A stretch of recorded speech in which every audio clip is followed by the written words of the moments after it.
Hey, what's up, you wrestling fanatics and friends? You're listening to Mike going solo.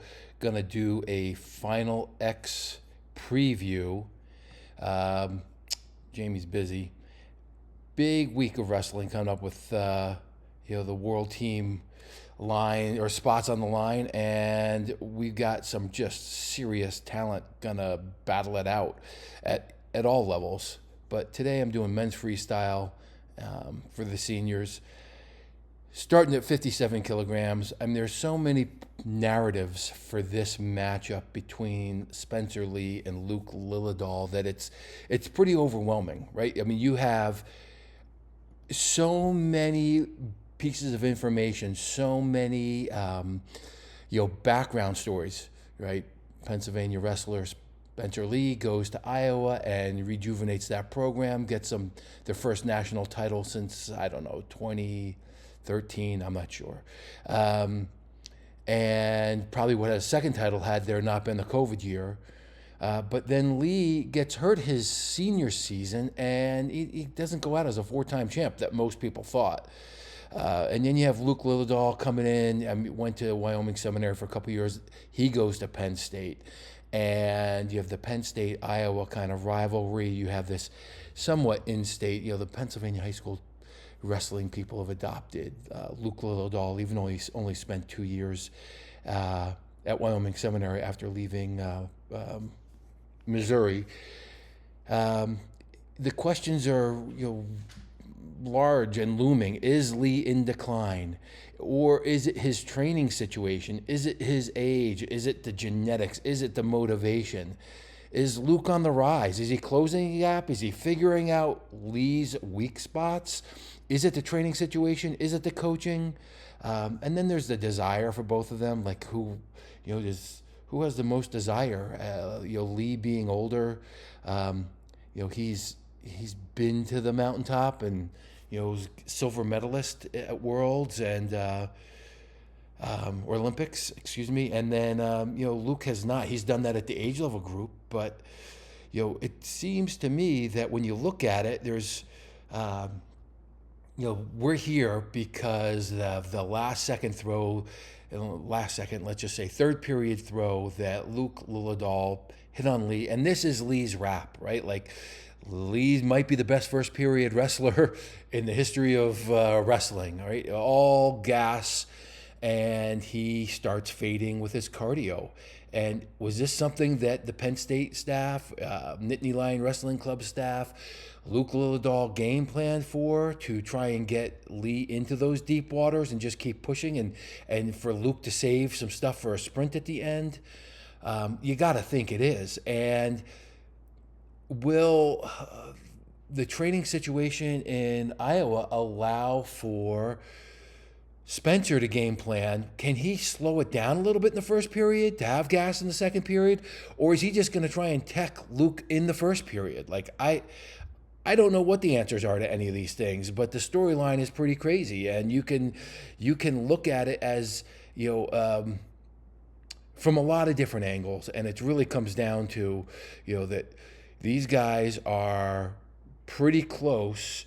It hasn't always been close, but when you think about, you get to each other's feel and you get to experience a little bit of the action on the mat, so you're not just prepping, but you get to see it. You got to think that the staff at Nittany Lion Penn State are going to help Lilledahl either continue closing the gap or opening up his own gap. Whereas if Lee is properly motivated, can he just dominate Spencer right from the Luke from the get-go? I don't know. It's pretty remarkable here. This is one of my the biggest question marks here is this a changing of the guard? We have so many young guys who are trying to make this team, and if it goes to the second period, I'm thinking that this thing ends up going to Luke. If it ends in the first period, you got to think it's going to Spencer. So, is it going to go 2 matches? Is it going to be 3 matches? I don't know which one it's going to be, but I will tell you that I'm looking forward to it. And if it goes past one match, I think it's. I'm sorry, if it goes past two matches, I feel like the edge is Lilledahl, better stamina, and if it goes into if it's a toss up going into the second period, I also think Lilledahl has the advantage to close out with more points at the end of the match. So just a couple things to watch for, right? The obvious thing is Spencer Lee's power. Can he couldn't finish on Lilledahl, his takedowns in the first period, and that messes with your confidence. That also apparently messes with his cardio later in the match. So it's obviously Spencer is legendary for being one of the strongest people at his weight class, even above his weight class. Lilledahl doesn't strike you as being powerful, but this guy is in perpetual motion. And when you can use leverage and motion to create the angle that gives you better leverage, you can neutralize some power. So to me, it comes down to, can Luke get on his horse and move Lee around to stifle his takedowns, to stifle his finishes if he gets in.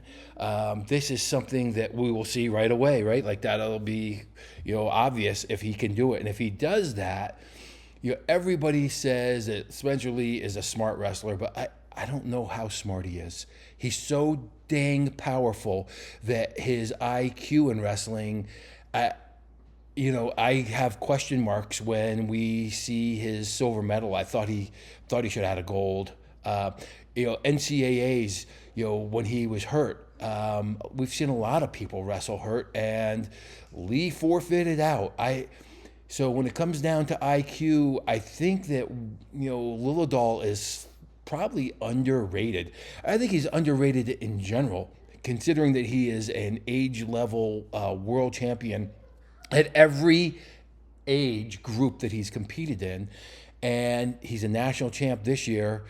Maybe the first year when he ended up losing to the Lehigh kid, made people wonder about him. But I think his IQ in the match and the match game plan is going to determine whether or not they can get a win here. It's can he game plan to get Lee into the second period in a close match and then take it away from him?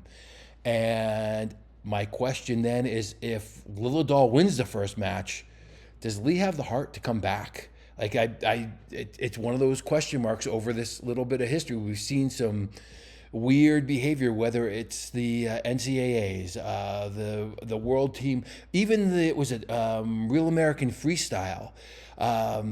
The desire. There's something that just seems like it might be missing.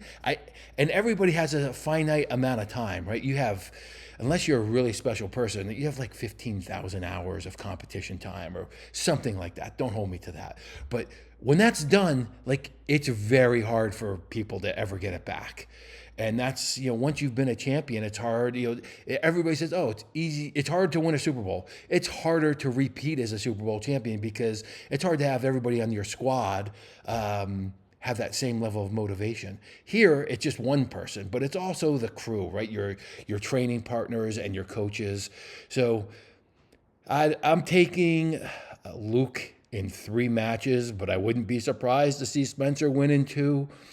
This is one of my favorite matchups, and let's get after it, boys.